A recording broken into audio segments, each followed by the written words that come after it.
ব্রহ্মা যখন মানুষ সৃষ্টি করেছিল 40 বছর পরমায়ু দিয়েছিল। মানুষ হাতে পায়ে ধরে কান্নাকাটি করছে 40 বছর পরমায়ু দিলে হয়? কারণ সত্যযুগে যদি মানুষ 28 হাত লম্বা, তেতা যুগে 14 হাত লম্বা, দাপরেতে 7 হাত লম্বা, কলিতে 3.5 হাত লম্বা, এটা না হয় মেনে নিলাম। কিন্তু 40 বছর মানা যায় বাবা। সত্যযুগে 1 লাখ বছর, তেতাতে 10,000 বছর, দাপরে 1000 বছর, আর কলিতে মাত্র 40 বছর। তাই তো ব্রহ্মা দিয়েছিলেন বর। কি বর দিয়েছিলেন? 40 যখন নির্ধারিত হয়ে গেছে ভগবানের খাতাতে বাড়বে না, তবে দিতে পারি একটা সত্ত্বে। কি সত্য? না আমরা কিছু করতে পারবো না, ধার নিতে হবে। কার কাছ থেকে? 40 থেকে যখন 20 ধার দিল, কার কাছ থেকে? গাধার কাছ থেকে। দেখবেন সবার 40 থেকে যখন আমরা 60-এ পা দেবো, সবাই সংসারে গাধার মতো পরিশ্রম করে চলেছি, তাই না বাবা? আর 60 থেকে 80 ধার দিল কার কাছ থেকে? কুকুরের কাছ থেকে। 80 হয়ে যাবে, আপনি বিছানায় পড়ে থাকবেন, সারাদিন ভালো কথা বলবেন, ছেলে মেয়েরা বলবে কুকুরের মতো ঘেউ ঘেউ করছে, বলবে না? আর 80 থেকে যখন 20 ধার নিল পেঁচার, পেঁচা দিনের বেলা দেখতে পায়, তাই কোনো মানুষ 100 পেরিয়ে গেলে বলতে পারবে আমার এখন দৃষ্টিশক্তি ভালো রয়েছে? বলতে পারবে? এগুলো হলো তত্ত্ব কথা, তাই না বাবা? তাই কেউ বলতে পারবে না। তাই তো আপনি যখন বিছানায় পড়ে থাকবেন, আমরা বলবো বুড়োটা ঘেউ ঘেউ করছে, কুকুরের মতো মরতে পারে না। তাহলে তত্ত্বটা কি দাঁড়ালো? কলিতে যত মূর্খ দেবে হাতের তালি, আর কলিতে যত মূর্খ দেবে হাতের তালি, কলিতে যত মূর্খ দেবে হাতের তালি, আর কলিতে যত মূর্খ দেবে হাতের তালি। ওরে যৌবনে কাগো সুন্দরী, শ্রাবণে নদী তোমারি, যৌবনে কাগো সুন্দরী, শ্রাবণে নদী তোমারি, যৌবনে কাগো সুন্দরী, শ্রাবণে নদী তোমারি, শ্রাবণে নদী তোমারি, শ্রাবণে নদী তোমারি। কেন বললো? কেন বললো যৌবনের কাগজ সুন্দরী, শ্রাবণে নদী তোমারি? কেন বললো? এই কলিতে এত পাপ হচ্ছে, বসুমাতা সহ্য করতে পারছে না। তাই তো করোনা রোগটা দিয়েছিল, কেন? সবাইকে ধ্বংস করে দেবে বলে। কিন্তু আপনাদের মতো আমাদের মতো কোনো ব্যক্তি নাম করছে বলে ধ্বংসটা পৃথিবী হলো না। আমরা করি না, আপনারা করি না, কিন্তু অন্য কেউ তো করে বাবা, তাই পৃথিবীটা ধ্বংস হলো না, তাই না? কেমন পাপ? মন দিয়ে শুনবেন, কেমন পাপ? পরে লজ্জা উড়বে আকাশেতে, শরম খাবে ধার। ওরে লজ্জা উড়বে আকাশেতে, শরম খাবে ধার। লজ্জা উড়বে আকাশেতে, শরম খাবে ধার। লজ্জা উড়বে আকাশেতে, শরম খাবে ধার। আর জ্ঞানীগুলো চুপসে যাবে অজ্ঞানীদের মা, আর জ্ঞানীগুলো চুপসে যাবে অজ্ঞানীদের মা, আর জ্ঞানীগুলো চুপসে যাবে অজ্ঞানীদের মা। আর জ্ঞানীগুলো চুপসে যাবে অজ্ঞানীদের মা। যৌবনে কাগো সুন্দরী, শ্রাবণে নদী তোমারি, ওরে যৌবনে কাগো সুন্দরী, শ্রাবণে নদী তোমারি, ওরে যৌবনে কাগো সুন্দরী, শ্রাবণে নদী তোমারি, শ্রাবণে নদী তোমারি, শ্রাবণে নদী তোমারি। হরিদাই গো কৃষ্ণ বিমানন্দে। তাই না বাবা?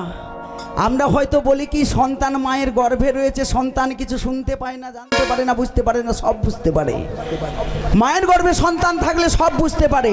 তাই সবার কাছে একটি বড় জোরে মিনতি, মা যদি ভালো হয় সন্তান ভালো হবে, মাটি যদি ভালো হয় শস্য ভালো হবে। কারণ বলতে গেলে অনেক কথা বলতে হবে, তাই একটা প্রমাণ আপনাদেরকে দিয়ে যাচ্ছি। অষ্টবক্র মুনি, পিতার নাম কি? কহর মুনি, মা সুজাতা দেবী। প্রতিদিন কহর মুনি, অষ্টবক্র মুনি যখন মায়ের গর্ভে ছিলেন, তখন গীতা পাঠ করত, ভাগবত পাঠ করত। আর একদিন ভাগবত পাঠ করতে করতে কহর মুনি ভুল করে ফেলেছে। আর যেই না ভুল করে ফেলেছে, তখন সন্তানটা মায়ের গর্ভ থেকে বলছে, বাবা বাবা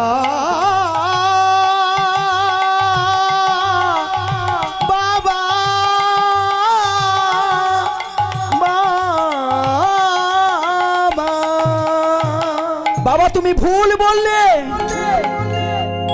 কহর মুনি অবাক, বলছে সুজাতা, সুজাতা কে কথা বলছে? বলো সুজাতা কে কথা বলছে? তখন মা কেঁদে কেঁদে বলছে, জানো আমার গর্ভের ভিতর থেকে সন্তান কথা বলছে। কি বললে? কি বললে সুজাতা?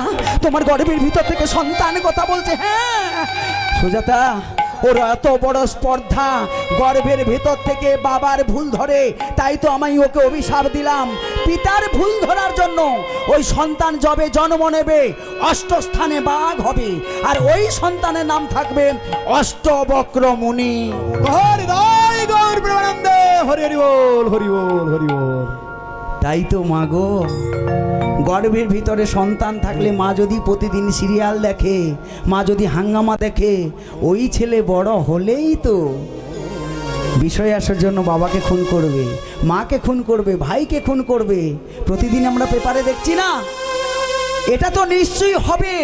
তবে সবাইকে জানতে হবে, সন্তান গর্ভে আসার পরে মা যদি একটিবার ভাগবত পাঠ পড়ে, লক্ষ্মীর পাঁচালি করে, মুখের নাম করে, হরিবাসরে যায়, তাহলে দেখবেন ওই সন্তানের ব্যবহার ওইটুকু হবে না। কহনি তাই গৌর কৃষ্ণ প্রেমানন্দে হরি বল হরি বল হরি বল হরি বল। ও মা, তাহলে সবাই বুঝতে পেরেছেন এই লীলাটা আজকের হবে। আমাকে 4-5 জন বলেছিল যে প্রদীপ আজকে লীলাটা করবেন ভক্ত প্রহ্লাদ। কি এই লীলাটা সবাই শুনবেন তো?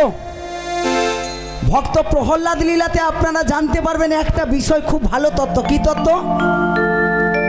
যে দেবতার গর্ভে কেন অসুর জন্মগ্রহণ করেছিল, আবার অসুরের গর্ভে কেন ভগবান জন্মগ্রহণ করেছিল, কতখানি পাপ করলে, কতখানি নির্দয় কাজ করলে এই সব ঘটনাগুলো আমাদের জীবনে ঘটে, এটাই জানতে পারবেন। তবে যাই হোক, এবার লীলাতে যাব। কারণ কি কাকু, আজকের ওই পালাটা করি?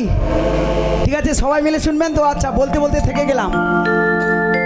বলতে গেলে তো অনেক কথা, কারণ ওই যে পাপের কথা বললাম, শতং পাপে পতং নাস্তি সহস্র বাক বর্ধক, অযুত বুদ্ধিনাশৈব লক্ষান্তে চক্ষু ঘাতক, 52 কোটি অপুত্রক অষ্টমে বজ্রাঘাতক, অপারে কুষ্ঠ নহে বচ ব্রহ্মারারত রত্নাকর সংবাদ। এগুলো ভেঙে ভেঙে বলতে গেলে অনেক সময় চলে যাবে। যাই হোক, পাপের কথাটা শুধু বলে যাচ্ছি, কলিতে কেমন পাপ হচ্ছে, তাই সবাই একটু মন দিয়ে শুনবেন। আর ঘুমানোর সময় বলবেন যে প্রদীপ যে কীর্তন করেছিল কি কথাটা বলছিল, তাই কেমন পাপ একটু বলে আজকের লীলাতে যাব। মন দিয়ে শুনেন।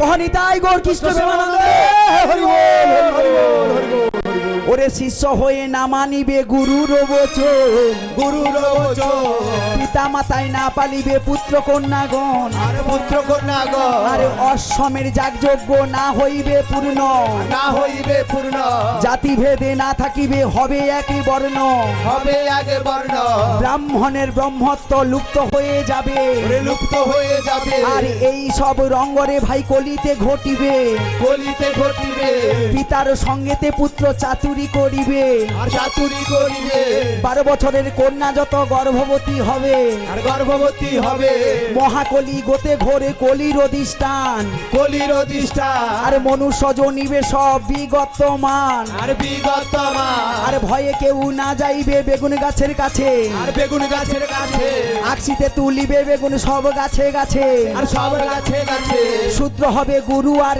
শিষ্য হবে ব্রাহ্মণ, আর শিষ্য হবে ব্রাহ্মণ, কলিকালে এক বর্ণ হইবে যবন, আর হইবে যাব, আবার পুণ্যমত ভটপত্রে ভাসবে নারায়ণ, আর ভাসবে নারায়ণ, সেই মতো সত্যযুগ হইবে সৃজন, আর হইবে সৃজন, কলির কর চা তুলসী দাসের লিখন, আর কলির কর চাতুর দাসের লিখন, আর কলির কর চাতুর দাসের লিখন।